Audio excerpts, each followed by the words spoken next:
I am standing on the corner of Union and Wagner Street, where just 30 minutes ago, neighbors said they heard one shot fired at a house. Over here, they say a few teenagers were outside, and one teenager just walked up and began firing shots before he ran down the alley.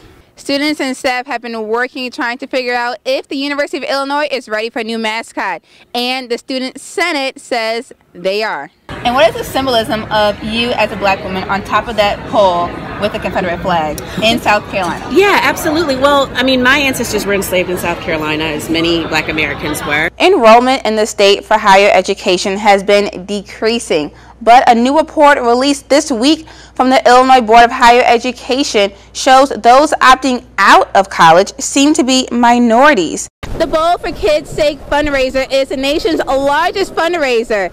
So Central Illinois Big Brothers Big Sisters have their shoes laced up and are hitting the pins.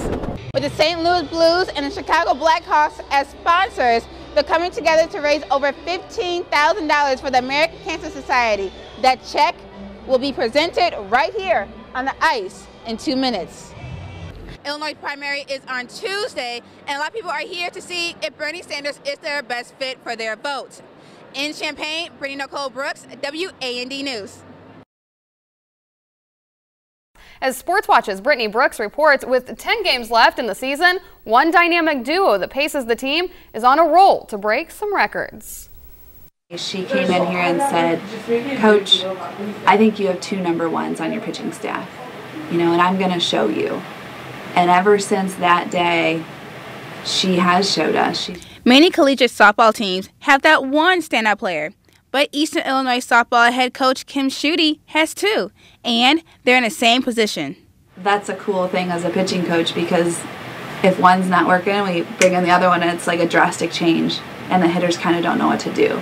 It's this strategy that works for the Panthers. Even though the team doesn't look at their stats, pitcher Stephanie Madej and Hannah Menenga dominate the mound. For each batter, throwing a first or second pitch strike and getting ahead in the count so that I could throw more chase pitches to get the strikeout.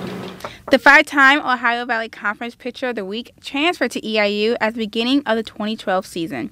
A right-handed pitcher, Menenga only needs 13 more strikeouts to break the single-season Panther record that dates back to the late 80s.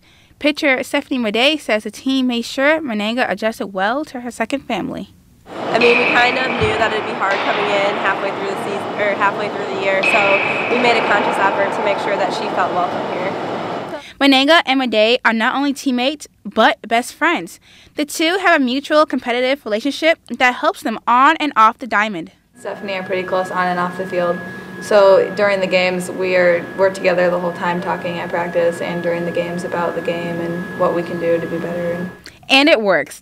The Panthers pitching staff owns the top league ERA for both the season and in OVC-only contests. Both those pitchers, they're so different that they complement each other really well. In Charleston, I'm Brittany Brooks for WEIU Sports Watch. We've had 7 just in 2 days. Spring and fall, we see a lot more incoming. Every day, the Coles County Animal Rescue and Education Shelter sees dogs like these abandoned here. Shelter volunteer Chelsea Zenner says, with the increase in animals, less time is devoted for individual care. The other employees here, they're more just here to be involved with the animal control and finalizing adoptions. But so most of the dogs here just sit in their pens all day. They don't really ever get out. Director of the animal shelter, Julie Dieters, agrees. Right, that's the way the dogs get exercise. And with more pets expected to be surrendered, more volunteers are needed to keep up. Volunteers are very vital for us to run and to get the animals homes that they need. All the cats and dogs here need a home, like this little guy who came in with his brother and sister over the weekend. Unlike the small Cocker Spaniel who just arrived, shelter volunteers say the bigger dogs come in with temperament issues, and adoption becomes impossible. We do have to euthanize. Dieters say when animals given up are ready for adoption, all of their shots will be up to date. On surrenders, if they're again, we vaccinate them. If they don't come in with vaccines, majority of them don't. But if they don't come in with vaccines, we take care of that. We deworm them, evaluate them. Reporting in Charleston, I'm Brittany Brooks for WEIU Newswatch.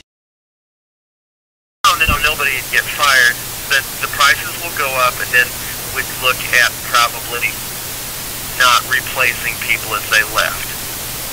Recently, Governor Pat Quinn proposed a bill increasing the minimum wage to $10.10 an hour. But what does that mean for Charleston? Well, local business owners are dealing with the pressure of keeping their staff or firing them in order to meet the budget of the new increase. Jackson Avenue coffee owner Daniel Rebo already works 60 to 70 hours a week. And if this new measure goes into effect, one of his 7 employees will feel the effect. So it's going to take one person out of a job or everyone cut down on hours. And it's going to increase the amount of time I'm here. With Illinois holding the highest minimum wage, General Manager of the Jack, Victoria Larson, it should be on the left side, does not support the proposed hike. It would be a problem for the business as a whole. We might even have to shut down, being that salaries is 70% of costs for a business. City officials say, although the city has not made an official stance, they see no real benefits on either side. If they have to pay more on an hourly basis, something is going to have to happen. Either they're going to have fewer employees. Or the other side of that is they keep all their employees, but they pass those additional costs on to us as consumers. In Charleston, I'm Brittany Brooks